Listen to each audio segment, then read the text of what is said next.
Palavra de Deus para nossa reflexão, livro de 1 Reis, capítulo 21, versículos 1 ao 4.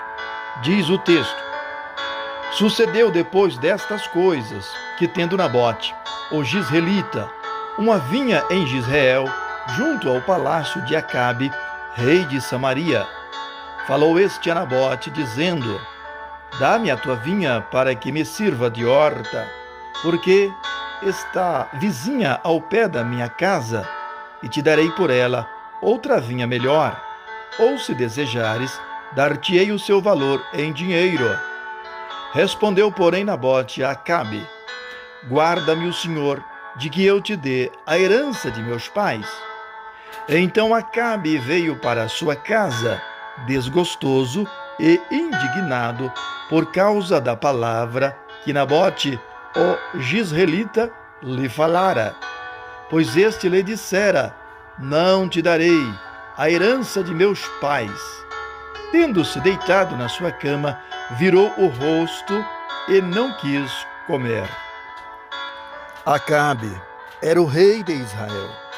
Ele não tinha necessidade de querer possuir a vinha de Nabote. Até é admissível a ideia de ele querer comprá-la por um preço justo. Até aí, nenhum questionamento.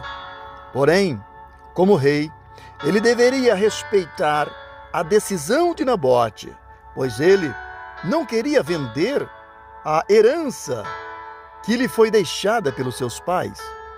Os judeus tinham uma tradição de conservar a herança de seus antepassados. Era uma questão de honra para Nabote não desfazer da sua vinha. Mas Acabe não admitiu ser contrariado. A decisão de Nabote soou como uma afronta ao rei. O comportamento de Acabe é típico do homem materialista. Quando o homem coloca o seu coração nas coisas deste mundo, ele se torna amante de bens materiais. Sua mente passa a ser dominada por um sentimento de ambição e inveja, ganância e avareza. Ele não se contenta com aquilo que já conquistou. Quanto mais tem, mais quer. Veja o que o apóstolo Paulo escreve a Timóteo na sua primeira carta, capítulo 6, versículos 7 ao 10. Porque nada trouxemos para este mundo, e nada podemos daqui levar. Tendo, porém, alimento e vestuário, estejamos com isso contentes. Mas os que querem tornar-se ricos caem em tentação e em laço, e em muitas concupiscências loucas e nocivas, as quais submergem os homens na ruína e na perdição. Porque o amor ao dinheiro é a raiz de todos os males, e nessa cobiça alguns se desviaram da fé e se traspassaram a si mesmos com muitas dores. Este comportamento do rei Acabe é o mesmo que foi revelado no comportamento de Lúcifer, o anjo de luz que vivia entre as pedras afogueadas no paraíso celestial. Ele era o principal arcanjo na legião angelical, até o dia em que foi achado em falta. Rebelou-se contra Deus e foi destituído do reino de Deus. Após a destituição, ele se transformou em Satanás e acusador.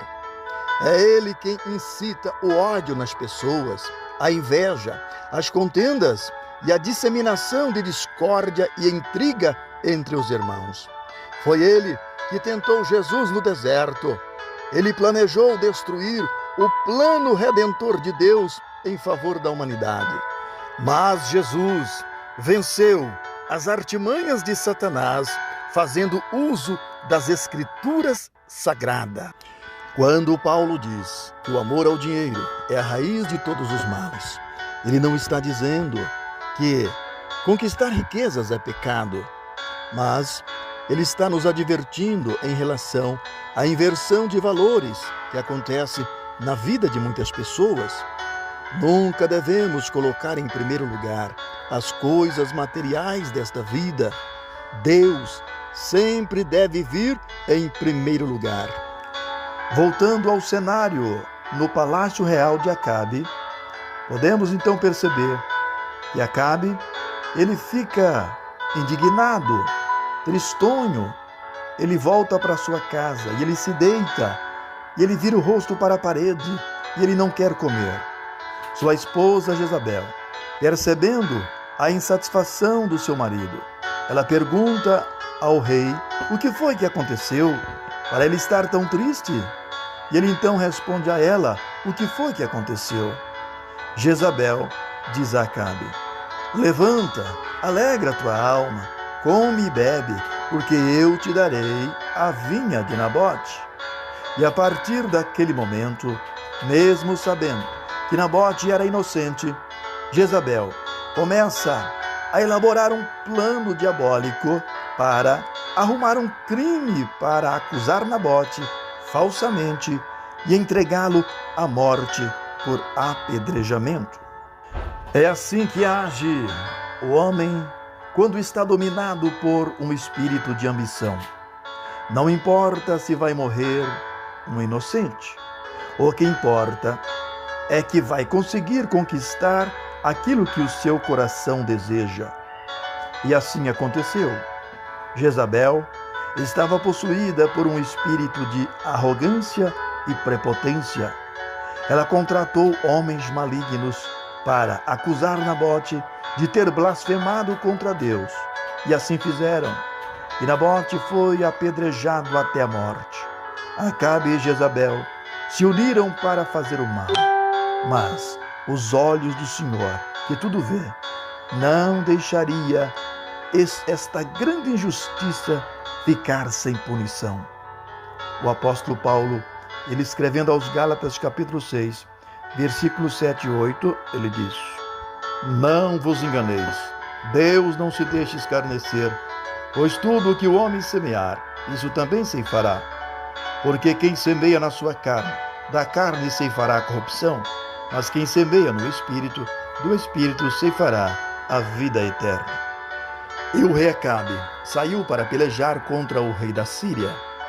No livro de 1 Reis, capítulo 22, versículo 34, a palavra do Senhor vai dizer que um soldado assírio entesou a flecha no seu arco e lançou a esmo. Certamente ele pensou consigo: vou lançar esta flecha em direção ao exército de Israel. Quem sabe eu consiga acertar um homem dos filhos de Israel.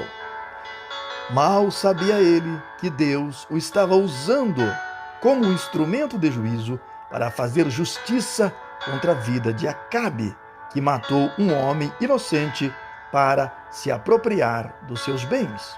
A Jezabel também pagou com a sua própria vida por toda a maldade que cometeu. Nós encontramos um relato no livro de 2 Reis, capítulo 9, versículo 33, que Jezabel, ela foi jogada de um sobrado. Ela estava em uma janela, foi lançada ao chão.